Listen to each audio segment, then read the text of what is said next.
All right, we're back. I'm excited about this one. Yeah, let's hear This one is another loan or no loan. I feel like we need some kind of like music intro or something now, play a game show. What's a record? I think there's... I don't know. I think we only, so let's say we've done 3 or 4 of these. I think only got a possible approval or application on one of them. Well, I mean, that's kind of going right. I mean, okay. Yeah. 1 out of 4. And that's for, applications that need to come through, otherwise we talk to hundreds and hundreds that, Yeah. Okay, great. Yeah. In theory, it's good. Fill out the application. You never get the application. No. Yeah. That's a big red flag right there. Yeah. Okay. All right. So I'm going to give you some of my, sort of checkpoints here. All right. And then you tell me what you think. Let's hear it. All right. We have a small coffee shop. Okay. Okay. It's a one retail location where people come in and we close around, I don't know, 3 or 4. Right now doing about $500,000 in revenue. Annual. Yep. The owner isn't in the day-to-day, right? Okay. So that's good. They've gotten themselves to a point where it can kind of run itself. I mean, they're taking care of all the back end stuff, books and inventory control, whatever. They're not roasting their own coffee. They're just ordering it and kind of relabeling it. Okay. All right. So that takes a big, I'm trying to sell this to you, but it takes, I'm listening. It takes a big, part of it out. They're just using third-party apps to automate it. How many hours a week they spending? Oh, I don't know. 20. Okay. Okay. They're leasing their current location. It's in year 3 of a 5-year lease. They've been in business for 3 years. Same location. They've got good local traffic. So they've got, 3 years worth of people finding out who they are. People find them on Google. They show up. They're getting new people all the time, but they have the same kind of people coming through. And what they want to do is they want to buy a small commercial building not far from their location so that they can house inventory, hire a salesperson, and start selling wholesale to restaurants. Okay. So they want to go into the commercial side or the wholesale side. And of course, I'm not a coffee shop owner, so I don't even know if it's possible to buy third-party coffee and resell it wholesale. I don't know. We'll just say it is. Okay. Right? For this example. And so, really the building that they want to buy is a place to operate, hold inventory. It's really to invest in the commercial side of things. That's different than the retail side. The buildings they're looking at are kind of in the 450, 500 range. And the one specifically when they're looking at, it needs about 100,000 worth of work on it. Okay. Well, how much, $500,000 a year in sales is not a ton. That's right. Depending on, you're netting off that little location. I mean, if it's a cart outside of, City Hall that's doing that, then that's, you're making bank. Yeah. But, so I guess you've got a location, how much are they, how much are they making annually net income off of that location? Net profit to the owner, I would say 75,000. Okay. 75,000. And here's where, okay. So did you got to step back in the lending world look at, okay, they're making 75,000. Now you got to think that 75,000 is taking care of their whole livelihood too. That's right. Yeah. They got to pay their home, whether they own or rent, property taxes, homeowners insurance, power bill, or everything. Healthcare. That's their sole income, family of 4. Yeah. You don't have any extra. That's right. Yeah. That's tough. So now expanding, going an extra business plan, this is a tough one because they're in the coffee industry, but now they want to wholesale. So it's a different dichotomy. And half the time is already still taking, so you only have another half. Yeah. It's on this. So, I mean, I think that amount is probably too much depending on how much cash they have. See, a lot of times you'll have people that maybe they started the business 3 years ago, but they, left a career for 20 years and, all right, they've got $500,000 in retirement funds. That's right. That's exactly where I was going is it's going to come down to, I think, how much cash do they have in the bank to deploy against or mitigate any risks that come up personally. Correct. And that'll come up with a cash flow. And, but let's face it, if they're in that position and, they owe $100,000 on vehicles. Yeah, then it's probably not a good idea. Yeah, but you'd be surprised. Yeah. I mean. But if they are of simple means, and then, the cost, minimal house, that they're in that, right. Those are all great that go to character. That's right. Track record of we know how to manage money. And, there could be someone who worked in corporate for 20 years. They have $250,000 worth of 401k that they cashed out or taken a loan against. They've got equity in their house. They're willing to put up a second of their house. Those all start getting palatable to go from there in a business plan. Something like that would be great if they already had buyers lined up. If they already had. That's exactly where I was going. So I was going to say from a marketing sort of business model investment side, I would lean, like if they were coming to me for, investment, let's say, I would say first go and find 50 customers, prospective customers that will say, yes, we'll buy from you and kind of give them a price sheet, and then come back and say, okay, I already have that worked out. Now I can invest because I know 25 to 30 of those are going to actually buy from you. Correct. And then that can build the pro forma for payback and debt service coverages and everything on there. So from a banking standpoint, I mean, you could maybe give that advice to them to say, well, we won't do the loan now, but if you came to us with a projection of sales and it's legitimate, then it's going to weigh a lot better. And this is a good one too. Like, when you've got small business loans that you can get approval in minutes online and everything. Well, clearly this one is not one that you're going to get approval in minutes because it's separate than what you're already doing. Yeah. It's not, I'm at a coffee shop and I need to buy, the $30,000 cappuccino maker. Yeah. Okay. That's going to be that immediate online. They're just going to look at credit, merchant capture, and how much your credit card sales are, right, and base it on 2 or 3 figures like that. You're going to be paying 15, 17%, but you need that new cappuccino maker if you want to push them out faster too. Right. So it also seems like in this scenario that espresso, you tell me, from a banking standpoint, that maybe it's not time to buy a building. Maybe you just need to rent. No, it's probably not. And if they got to put 100,000 into it, that may be something to look at. It's almost like they're shooting too far, too fast. That would be my initial gut feeling on this, for sure. Seeing too far. Can they utilize their own systems first? Yeah. You're just storing it. Can you store in your garage? Obviously health codes and food, you got to check all that kind of stuff. Or is there a back room of your current retail location? I think so fat people are too quick to just jump in that I got to have everything right now. Yeah.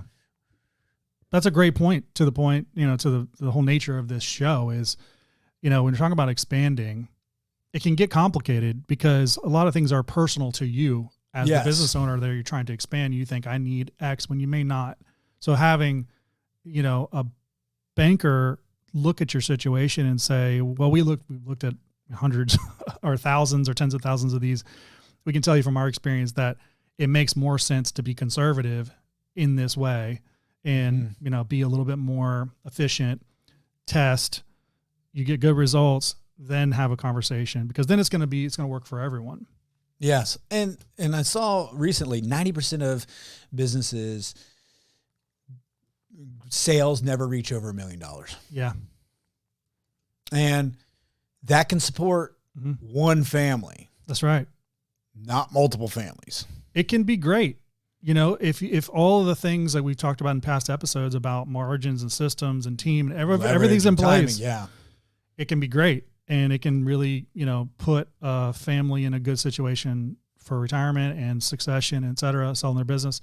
But you're right. If those things aren't in place, definitely can't support a partnership. No. 50-50, unless you really are passionate about it and it's basically a nonprofit. And I know we've had these conversations over the years, but you'll see businesses like in downtown settings. And we think of downtown since we both live in DeLand. And I'm always amazed. It's like, all right, they've been here a few years. How are they living off of the sales? Like, I mean, is there 90% of their sales online to people, but it's not like I see that they're selling anything new, unique. Yeah. How would they even be able to showcase their stuff online when? So how I've always thought about that, I used to live in an area that was very affluent, a lot of old money. Mm-hmm. And through the grapevine, you know, you hear about stores starting and ending and how they got, like what happened. And there's a lot of family money, I think, that floats around. Just keeping them busy. But so it's just, that's it. Like if the person's a little odd, then it's sometimes I subscribe it as the family's like, hey, let's keep this person busy. Maybe they'll make some money. Yeah, Maybe I don't really care. They're going to spend less money if they have this job. We can we'll barely break even. We're only having to subsidize them a couple grand a month instead of 20 grand. Even if we lose money, the financial hardship's better than. And that hit me too. I used to live in Beaufort, South Carolina, and you know Beaufort's on the coast, and you've got smaller cruises that go in and out. You know, instead of having 10,000 people in a cruise, you know, you have a couple hundred. But I would see them dock, and wife and I would be downtown because they had beautiful area for kids to play in the park. And you would see people coming off the cruise, and then I would see businesses closed. And I get it. Sunday, okay, you have day of rest, but this was maybe 6:30 in the afternoon night. Like, aren't you business for profit? These are the people you're selling artwork. Yeah. Okay, you know, art galleries really get me. Yeah, and art galleries, like, you know, the people that buy art, or when you're most excited by art, a lot of times you're on vacation. You have that feeling. You come across the area, and you know they want to memorize that. So I was like, how in the world is this art gallery not open or have the list of every time a cruise is going to dock that they're not sitting somebody in that? And so I had to come same conclusion as you. So okay, they're just doing it for a play, it's another job. And when I financed a ton, and I still do, gas stations, convenience stores, you'll have that operator that is always there. Okay, but just because they're there, are they actually doing anything? Because I don't know about you, but I've been in a lot of convenience stores where that operator's on the phone the whole time. You got to pay something, they're still on the phone, they're watching TV back there. Yeah. Meanwhile, you know, a lot of times when I stop at a convenience store, gas station, a lot of times it's because I got to go to the restroom. So I'm going to go in there and I'm going to buy water or something because, okay, I'm using the facilities. I'm going to get a bottle of water. I'm traveling. But before, when I had finance, first thing I'd do is head to the bathroom, see if they kept that thing clean or not. They didn't keep it clean. They're behind there. You're sitting there doing nothing. You're not working. You're watching TV. Yeah. You're right. I got to go back to the art gallery one though, because I have a whole thing about art galleries that, you know, it's like almost like they're in business. They don't know how to be in business. And if they've been in business, they've been that location for an extended period of time where it's like, okay, well, they've had to make some money. Then there's obviously something else that's happening behind the scenes that is not the art gallery producing the money to keep them in business. Yeah. You know, some kind of wholesale thing, some kind of vendor relationship, some kind of family money or something. Because when you walk into an art gallery and you have, you know, pieces that are start in the, you know, 5,000 to 10,000 range and they go up, not just every person that walks off the street can afford it. And then especially when you walk in and they kind of don't give you any service, meaning they just go ahead and assume, they profile you and say, you can't afford this, I'm not going to even talk to you. That's not a great business model. Yeah. So there's obviously something else going on behind the scenes of why you're still here. I don't know if you're aware of this, but there's also another world to art, corporate art, you know, that goes into, let's say, Airbnbs, offices and everything, because offices, they don't know what to put on the wall. They need something, whether it's motivational or this. So that's true. I have a friend that I've known over the years. He's I grew up with my brother-in-law. This guy's made a ton of money selling art.